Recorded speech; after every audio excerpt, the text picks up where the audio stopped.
Я представитель сейчас военной компании. Наверное, слышали, ЧВК «Вагнер» называется. У вас есть кто-нибудь, кто может вас десятки срок отсюда из зоны вытащить? Я вас живыми забираю. Но не всегда живыми возвращаю. In September of 2022, a video began circulating online of a man named Yevgeny Prigozhin at a prison in Russia, speaking to inmates and offering them the chance to fight in Ukraine. Кто нам нужен? Нам нужны только штурмовики. Yevgeny Prigozhin was an acquaintance of Vladimir Putin's from St. Petersburg in the 1990s. He's close to Vladimir Putin. He actually got his start focusing more on catering businesses and restaurants, earning himself the nickname Putin's chef. In the beginning, he stayed in the shadows. He rarely appeared. He was named by some Western officials as being in charge of Wagner Group, but the Kremlin kept it very hush-hush. They didn't want it to be known that this group really existed. They denied knowing anything about it. Wagner is nothing like what Americans might understand as a private military company. Wagner are mercenaries for hire. They massacre and rape civilians, they exploit and loot natural resources, and they carry it off, much of this back to the Kremlin. The significance of this video is it immediately ties Prigozhin to the Wagner Group. He'd always denied any involvement. But here you have him on camera describing Wagner as his group and describing what they're doing. It was a way of planting the flag and saying, I'm in charge here. I've got permission to do whatever I'd like. Те, кто приезжает и в первый день говорит, куда-то я не туда попал, мы делаем отметку «дезертир», и после этого следует расстрел. That is, in fact, the function of the coming out story, to convince us that that is the only story that there is to know. This is a business story at the end of the day. This is a story about the exchange of billions and billions of dollars for large-scale weapon platforms, for train and equip missions, for oil and gas exploitation. What we're really seeing here is a very strange organization that doesn't look at all like your classic private military company. In fact, it's probably better to call it a state-backed paramilitary cartel.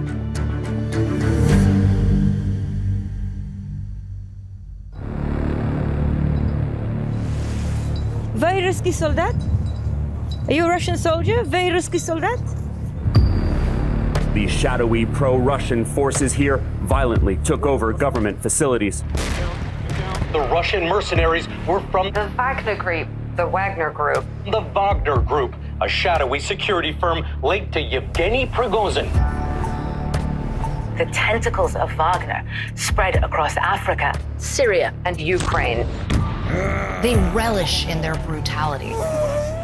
Nothing could be more appropriate than designating it as a foreign terrorist organization. Could someone like Prigozhin ever actually threaten Vladimir Putin's hold on power? It is absolutely unclear how this will end.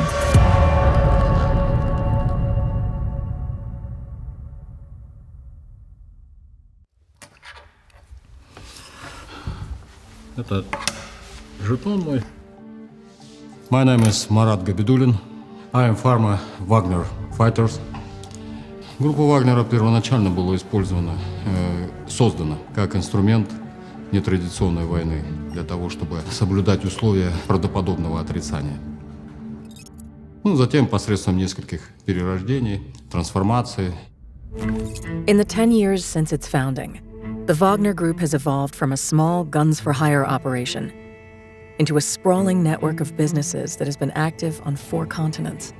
This is setting up a broader network of infrastructure where Wagner could potentially surge presence in response to a given opportunity or threat. And also, it creates the opportunity to sort of lily pad their influence from one country to another. Wagner currently has approximately 50,000 personnel deployed to Ukraine, including 10,000 contractors and 40,000 convicts.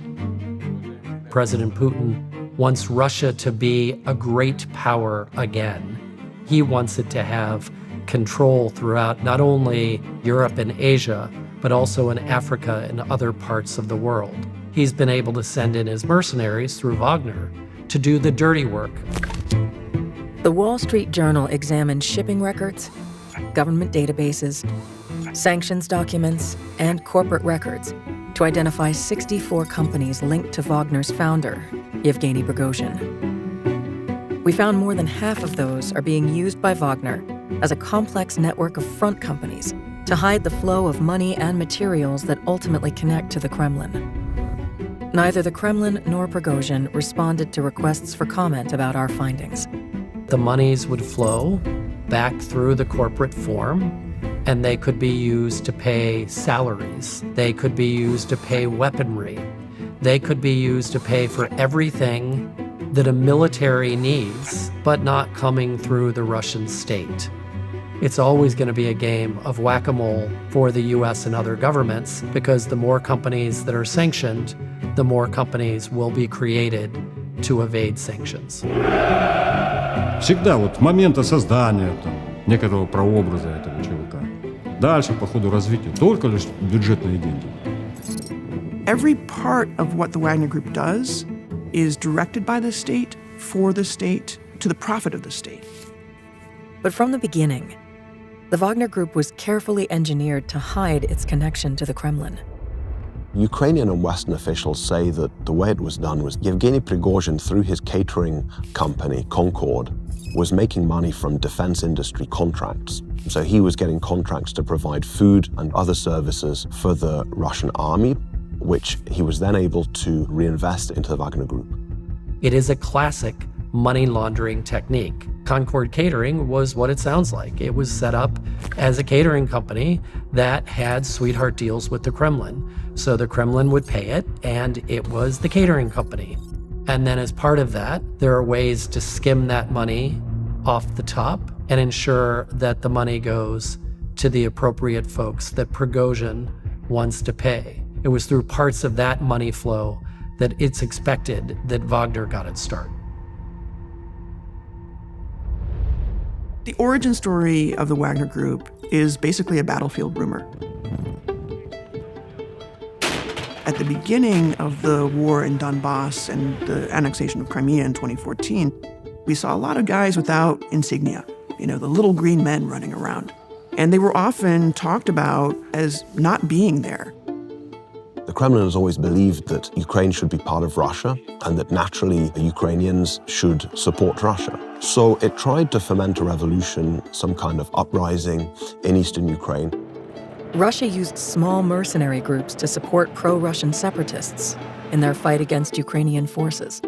Now, one of these groups was Wagner, because they offered plausible deniability for the Russians. They could say that these were locals that had simply decided to rise up against the rulers in Kiev.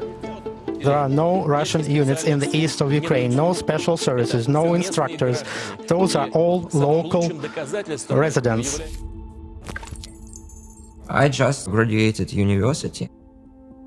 I visited this territory at the middle of summer 2014. I participated as activism to provide humanitarian aid to this region. I witnessed a lot of evidence when people could not explain some kind of military crimes and attacks against the local population. They had a lot of misunderstanding who was responsible for these attacks. As the war in Donbass developed, a former Russian Special Forces officer began to make a name for himself. Dmitry Utkin was one of the original commanders in Wagner. And in fact, his call sign was Wagner, and that's what gave the unit its name. Now, he was known as Wagner because of his neo-Nazi sympathies. Russia's attempt to foment an uprising in Donbass ultimately faced stiff resistance from the Ukrainian army. And according to the Ukrainian intelligence service, the Kremlin used Utkin and his Wagner unit to target pro-Russian separatists who opposed negotiating a ceasefire with Ukraine. There were a lot of local activists who became leader of local militia at these days, but it was not goals of Russians. They were not interested in having any kind of real leaders. All these people could possibly become uncontrollable for Putin's regime. The majority of local leaders, of local militia, of local people were killed step by step under some strange circumstances. Essentially, they were a death squad that was sent out to clean up any of the political problems that the Kremlin was dealing with during this negotiation process. The might of Wagner Group rose from year to year because they appear to be very effective for this Russian authoritarian regime. For Putin himself, he could hide any kind of his criminal activities using this kind of troops.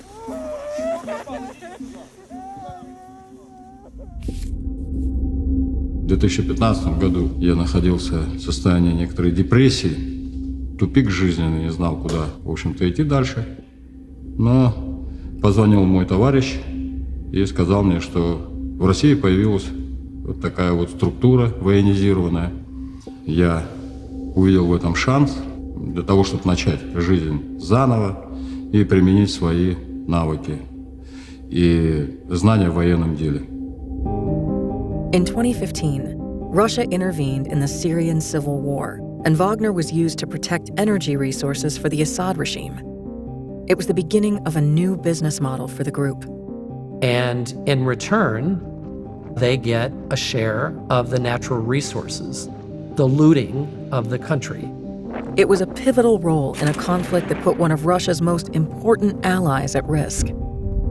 Первая задача Сирии была это спасти вообще режим Башара Асада. Наша задача была участие в войне против сил, которые грозили этому режиму коллапсом. That meant Wagner and the Russian military fought against any combination of US-backed rebels, Kurdish forces, and ISIS. Wagner employed its fighters in Syria through a company called Evropolis. Evropolis was also the company the Syrian government hired to protect its oil fields. Мы подписывали контракт с ООО «Европолис». На тот момент действовала такая тарификация. За месяц пребывания в учебном центре 80 тысяч рублей рядовому составу. В Сирии, если боец находится в зоне ведения боевых действий, то в сутки ему закрывается 8 тысяч рублей, то есть в месяц получается 240 тысяч рублей. Ultimately, these shell companies that are paying the salaries of Wagner Group fighters, they're nothing more than that. They're just paper pass-throughs that allow Russia to manage money and men and make sure that there are no prying eyes in the deals. Oil was particularly lucrative for Wagner in Syria. Evropolis' contract with the Syrian government shows that for every oil field it captured, it got 25% of production. 25% of the natural resources, the energy resources that were able to be exploited. An incredible amount for a company far afield in Russia. By 2017, Wagner captured at least 4 of the country's largest oil and gas fields, which earned the group tens of millions of dollars per year from each field. Make sure that you secure the oil and gas, get it before the Americans get it, or get it before the Kurds get it, but get there. That was the objective. Al-Shair gas field in Homs is one of the largest in Syria. In 2017, Wagner worked with the Syrian military to defend it from ISIS. Many of the Syrian troops had been forced into service by the Assad regime. During a battle with ISIS, some of those Syrian fighters tried to escape. Wagner found one of them and decided to make an example of him. His name was Mohammed Ismail. أخي ما كان بده يحارب، قال راح رحنا مثلا أبوي راح دور عليه مشى في بسجون ما لقى له أي أثر. لما شفنا يعني المقاطع لآخر شيء صدقنا إنه خلاص أخوي توفى. Wagner fighters filmed themselves as they tortured, killed, and mutilated Mohammed Ismail. We see kind of this impulse toward memorializing, terrorizing incidents. This helps with the kind of psychological effects. Don't mess with us, we're coming, and when we come, be prepared. صرت خاف منهم إنه يصير معي مثل ما صار مع أخي. بعيش يعني متخفي خايف على حالي يعني. In 2018, Wagner forces attempted to capture the Conoco gas plant in Kashim from US-backed rebel forces. Вот. Мне поставлена была задача, управляя действиями роты сирийцев, захватить 2 опорных пункта по левому флангу общей полосы наступления. Это там возле дороги, которая идет от Кшама на сам завод Коника. There was already kind of a lot of tension leading up to the Battle of Kashim. And then when the Russian regular forces couldn't give the Americans an answer, a satisfactory answer, as to who was down there doing that fighting, creeping toward the Conoco gas plant, well, it was kind of all bets off. The U.S. military sent up a whole bunch of air cover, and it was an absolute bombardment. Все, мы уже там практически спасали жизни свои. Просто не думали ни о какой уже войне. Просто отходили, понесли колоссальные потери. Even though Wagner lost the fight for the Conoco gas plant, they still served a very important purpose, taking heavy losses that the Russian military couldn't. You can't count what you can't see, and you can't count what you don't know. One of my duties was to actually fly on board of transport aircrafts. Russian military aircrafts were filled with bodies of killed in action operators from Wagner Group. What I witnessed being at mission at Syria as an Air Force officer was this Wagner Group used all the resources of Russian official military. They used their military aviation, they used their logistic capabilities, they used their military bases. By 2019, the Syrian government awarded several Wagner companies oil and gas drilling rights to about 10,000 square miles of land across the country. As recently as 2021, a Wagner company was awarded oil and gas drilling rights for 2,000 square miles of offshore territory. Some would point to Syria as a pretty successful model of how business could be done. They went in, surreptitiously. They managed to grab back a lot of the important oil, gas, and mineral resources for the Syrian state and for Russia. And they did that, at minimal cost. Russia's found itself a very successful model, and it wanted to replicate it. And the group did just that as it expanded to Africa. I'd say the biggest success for the Wagner Group that we know of now is in the Central African Republic. Oui, à partir du moment où Wagner débarque dans le pays, entre guillemets, avec une mission de sécurisation progressive du territoire, l'objectif est clair, c'est de faire main basse sur les ressources du pays. In Africa, Wagner set up even more shell companies to mine natural resources and sell them around the world. Wagner was able to do that through offering security services. Wagner targets countries with ongoing security issues. Some are former French colonies with governments weakened in the wake of reduced French military presence. In the Central African Republic, Wagner uses a company called Siwa Security Services to provide security to the president and other high-level officials. Siwa is a subsidiary of Lobai Invest, which has at least 3 mining licenses in the country. Progressivement, on va commencer à voir autour de le président Touadéra des Caucasiens, des hommes blancs, voilà, souvent cagoulés, souvent masqués. Et on commençait à se poser des questions, qui sont ces gens, qui sont ces gens? The first Wagner troops arrived in the Central African Republic in January of 2018, where they quickly got to work carrying out training tasks and setting up bases where they could help to instruct local armed forces. Et on a présenté effectivement la situation comme étant le seul moyen pour contenir l'avancée des rebelles et essayer de faciliter le recouvrement total du territoire centrafricain. Dès lors que ces instructeurs qui arrivaient en Centrafrique, plus de la moitié étaient constitués de techniciens et d'ingénieurs. Wagner quickly got to work taking over mines. One of the largest is a roughly 138 square mile swath of land known as the Nadasama mine. It was a small-scale mine where everything was done by hand. Wagner developed it into the only industrialized gold mine in the country. I'm a lawyer for Axmin, a company based in Central African Republic that is listed in Toronto Exchange. Axmin was granted the Ndasima mining license back in 2010. Unfortunately, in 2013, a civil war broke out. So obviously, as a company, we weren't able to go into exploration. Rebel groups like the Union for Peace, known as UPC, took control of the Ndasima mine for the next several years, until Wagner forces took over around 2017. J'ai été pris en otage avec ma famille par le mouvement Union pour la paix en Centrafrique, l'UPC, un mouvement politico-militaire qui combattait le gouvernement. J'ai été désigné comme interprète personnel de Darassa, qui est le chef de l'UPC. Wagner venait avec du cash qu'il distribuait aux combattants et à Darassa. Et en contrepartie, Wagner contrôlait les mines. In 2019, we received a document from the government saying that our permit was cancelled. 2 months later, we received the information that, in fact, Midas, which in fact was run by Wagner, was awarded our license in Ndasima.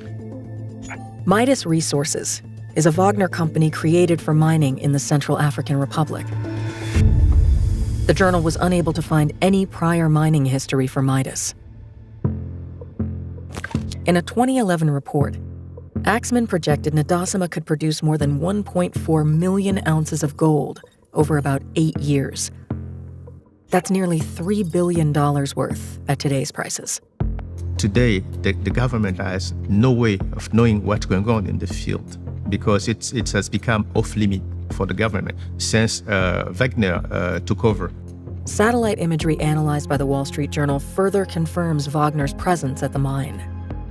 This December 2022 image shows a Mi-8 or Mi-17 helicopter, the same kind of choppers Wagner uses elsewhere in Africa. Here, a type of armored vehicle military analysts call a Wagner wagon is identifiable by its roof-mounted extra tire and its pointed front end. These customized combat trucks were also used by Wagner forces in Syria and Libya. Satellite images show the expansion and industrialization of the mine. On the right, we can see heavy machinery. We're able to actually see some dump trucks and diggers in the imagery that have been expanding these open pit mines. On the left, we can see the expansion of facilities and 2 processing lines.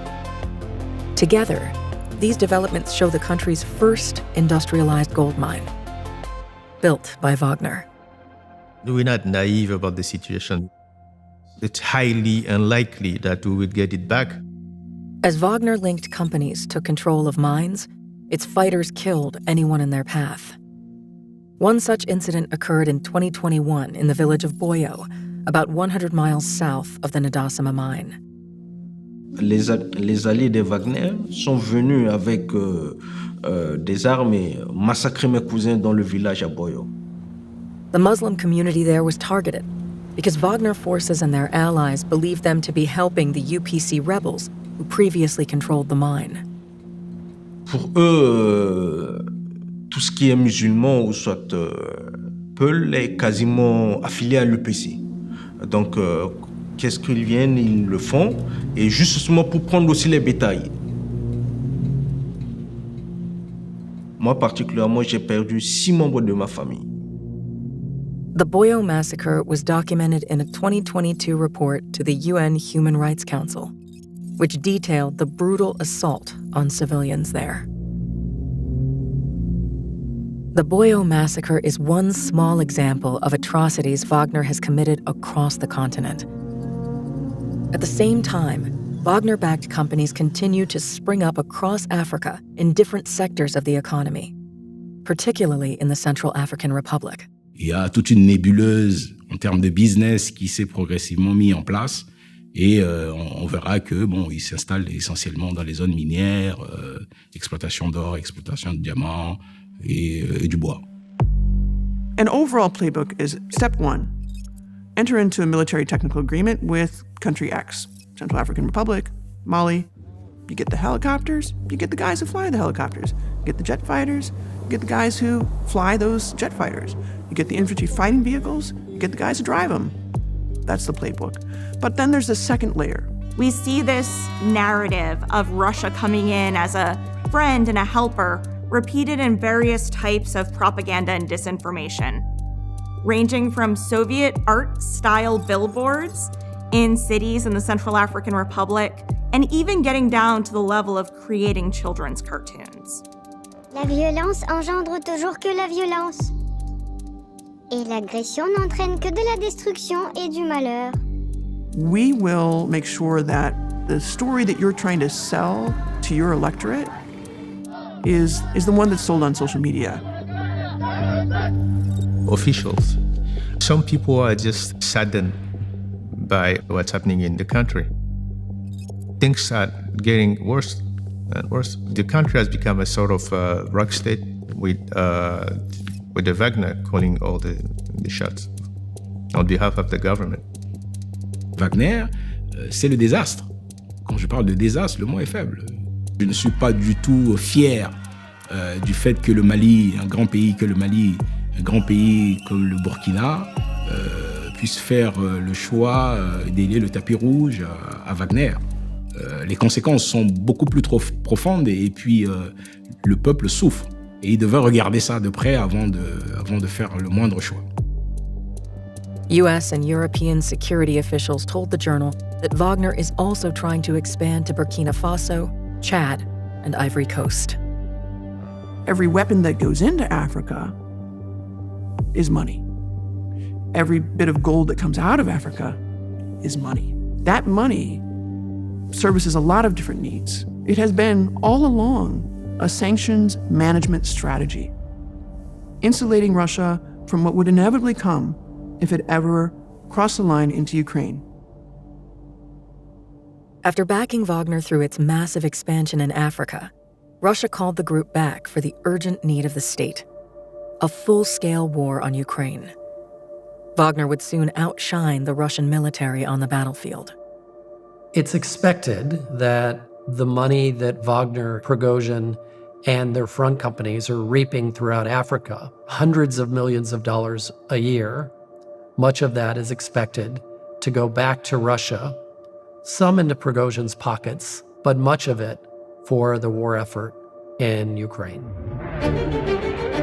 The initial invasion on February the 24th was carried out by the Russian military. They fired missiles, they sent in warplanes, and then they sent in armored columns. And they very much thought that this was a war that would last for a few days. У нас були дані про те, що декілька сотень осіб з числа приватної військової компанії будуть намагатися захопити адміністративні будівлі в місті Києві, в тому числі приватної військової компанії Вагнера, так званої. We know that there was money flowing outward from the Kremlin to Prigozhin and his companies. We know that some of that money was funneled into Wagner. The Wall Street Journal reviewed contracts between the Russian government and 25 companies tied to Prigozhin, likely only a small portion of the total. Collectively, these companies won more than $5 billion in contracts between 2014 and 2023, with a notable spike in the amount in the year after the war began. So a significant amount of money for guns, for tanks, for other weaponry that can be used, that all needs to be funded somehow. As Moscow's plan to take Kyiv failed, Russian troops and Wagner fighters were stuck in towns on the outskirts of the city. One example that we have of how the Wagner Group was active around Kiev is from the village of Motrizhin. According to prosecutors and according to the Ukrainian soldiers, Wagner Group was brought in as an interrogation and torture team. Коли це все почалося, то це було дуже раптово. Ніхто не думав, що російські війська так швидко дійдуть до Мотижина і зайдуть в нього. Це було лячно. На одній з вулиць, де проживала сім'я Литвиненка, виїхали підрозділи як Збройних сил Російської Федерації, а також підрозділ Сил спеціальних операцій приватної військової компанії «Вагнер». Вони обстрілювали хаотично будинки. Ми вже почали сюди добігати, вони почали стріляти. Стріляли вони вон звідти, зелений забор. As the Litvinenkos ran from the indiscriminate fire, their daughter was shot. Mykola pleaded with the Russians to save her. They were taken to a Russian base at a nearby farmhouse. Але ми питалися спасти і не спасли її. Вона загинула.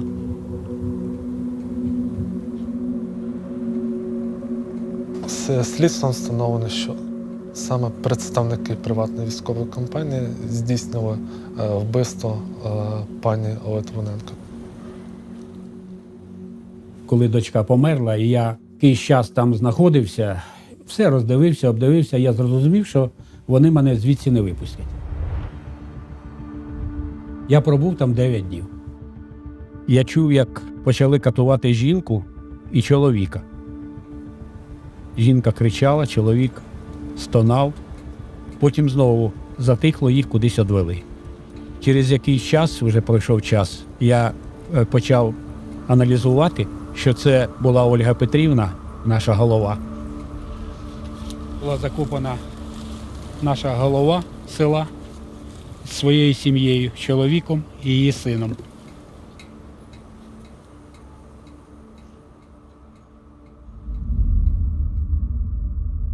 As the conflict evolved, Russia's needs for Wagner also evolved. Russia put a lot more focus on its operations in the east of Ukraine. Wagner Group became a critical part of this. І тільки вже всередині 2022 року вони змінили фактично статус в бойових діях і почали так більш планомірно і повномасштабно брати участь у вторгненні. І весь світ дізнався про їх участь в війні в Україні. КД мы почти взята, еще чуть-чуть осталось. Осталось чуть-чуть, а потом... Here you see them really serving the purpose of doing a couple of different things. One, that frontline piece, but also they've obviously been very important for force mobilization. У меня есть разрешение забирать любых заключенных с любых зон, с любыми статьями и сроками. Wagner began recruiting from prisons to make up for large Russian losses on the battlefield and to avoid drafting more civilians into the war. Ну, это подрывает вообще устои государства. Ну, я думаю, он сам это предложил, этот вариант. Ему его предоставили. Для того, чтобы восполнить ряды, потери большие, огромные. This method was used in World War II by Stalin, going into the prisons, pulling people out, putting them on the front line, turning them into cannon fodder. The move to recruit from prisons signified a new phase for Wagner, one in which the group stepped firmly out of the shadows. It represents the clearest evidence yet of just how connected Wagner's operations are to the Kremlin. The Wall Street Journal interviewed convicts recruited by Wagner and later captured by Ukrainian forces, who described being transported from their prisons to the front lines in Ukraine with state resources. На самолете мы прилетели с Тюмени в Ростов. Там нас переодели, позывные. Social media videos gathered and verified by the Journal show dozens of trucks with federal prison markings arriving at commercial airports and military airfields across the country. At the airport in Penza, Russia, these trucks can be seen driving onto the tarmac. Men who appear to be prisoners unload from the trucks near several airplanes, at least one of which is registered to the Russian Air Force. Условия работы следующие. Полгода воюете, через полгода получаете помилование. Пока ты служил, ты заработал, ты в конце концов получишь. Нам везите объяснение, что мы не можем там при себе держать наличные. Поэтому хрен вам кто что даст. Сидите там, гребитесь. В Африке и в Сирии навыки и опыт, они востребованы. В Украине совершенно другого рода война. Там очень часто твоя личная профессиональная подготовка не имеет значения. У меня просто была одна цель. Быстрее этих полгода пролетело и все. The fact that Prigozhin can recruit in prisons demonstrates the level of power that he achieved. I think you can likely expect to see an expansion for Wagner of its contracts and ties within Russia, so long as it's perceived to be successful.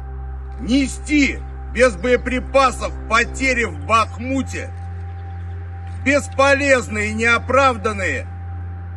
By May of 2023, the man who started out 10 years ago as Putin's chef was openly attacking Russia's Ministry of Defense and its top commander in Ukraine. Acts that would send most to prison. У нас нехватка боеприпасов 70%. Шойгу! Герасимов! Где боеприпасы?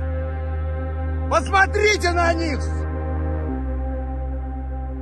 Если он не предпринят каких-то решительных мер для того, чтобы обзавестись таким прочным статусом, не стать такой заметной политической фигурой, какой-то альянс не создать для себя, опору, то его просто сметут, растопчут. We should expect the Wagner Group to continually change according to Russia's fortunes when it comes to arms, guns, gas, oil, and gold. I think it's likely that in the future, you won't have any contracts with the Wagner Group publicly in any jurisdiction outside of Russia or its close allies. We may see a new name. Could be anything. Could be Tchaikovsky Group. We don't know. At this point in time, Wagner activity is confirmed on at least 4 continents. It's not only about Africa, it's also about Latin America. It's not just that Russia is spreading its influence in these countries, but Russia is further destabilizing some of the areas where global security is at its weakest. Democracy is at stake in many of these countries. But what's at stake is even something more fundamental for the people of those jurisdictions. It's their very lives.